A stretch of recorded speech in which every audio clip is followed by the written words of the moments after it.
Salut, salut! Hey! J'espère que vous êtes en forme parce qu'aujourd'hui, on va apprendre plein de choses sur les escargots. On va plus précisément aborder deux espèces d'escargots qu'on peut voir assez facilement, surtout après une pluie comme aujourd'hui. Donc, on est comme à la chasse aux escargots, là. Suivez-nous!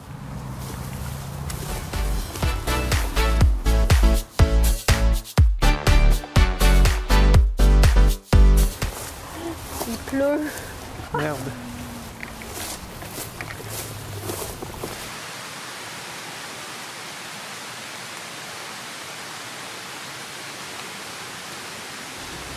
Nos amis escargots des jardins sont adultes vers l'âge de 2 à 3 ans, quand même. Hein? Puis le record, c'est 8 ans. Ça vit quand même assez longtemps. Donc ici, sur notre climat, bien évidemment, ils vont hiberner l'hiver. Puis au printemps, ils se réveillent. Ils se reproduisent toute l'année, du printemps à l'automne, en fait, quand ils peuvent. Puis ils pondent des œufs. Et des œufs sortent des petits escargots déjà formés.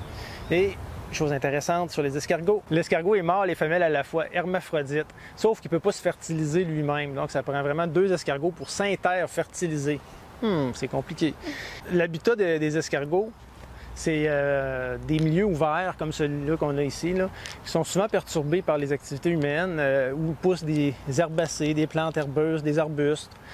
Et puis, on en trouve des fois dans la ville aussi. Escargots des bois, escargots des jardins, les deux espèces.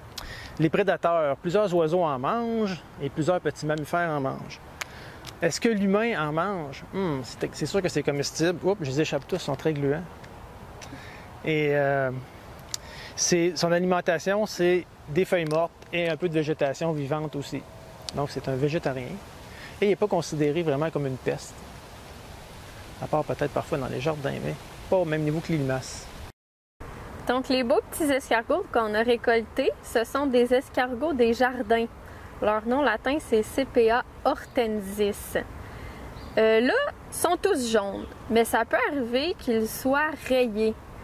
Ce qui les distingue de leurs cousins Sepia nemoralis, c'est la bordure. Moi, j'appelle ça le collet. Ça me fait penser à un collet de chemise parce que c'est la bordure de la coquille, là où va sortir leur cou.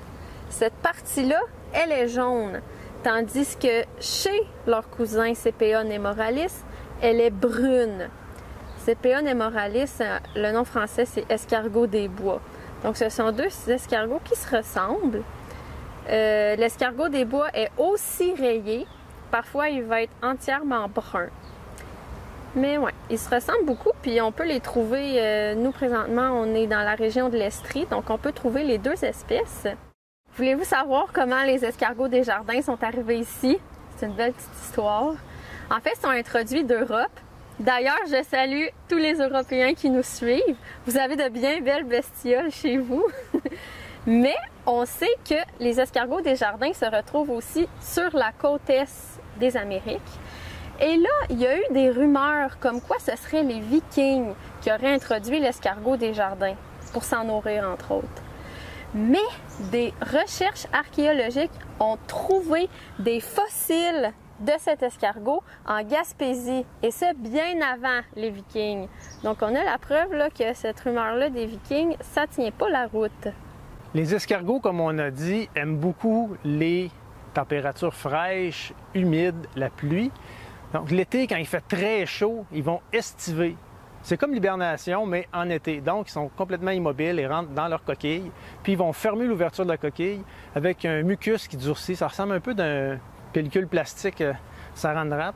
Donc, c'est pour éviter l'évaporation de l'humidité, pour ne pas dessécher. Ils peuvent rester comme ça plusieurs semaines par temps très chaud. Et ils vont se réactiver quand la pluie arrive. On a un dilemme important et on a besoin de vous pour nous aider à choisir.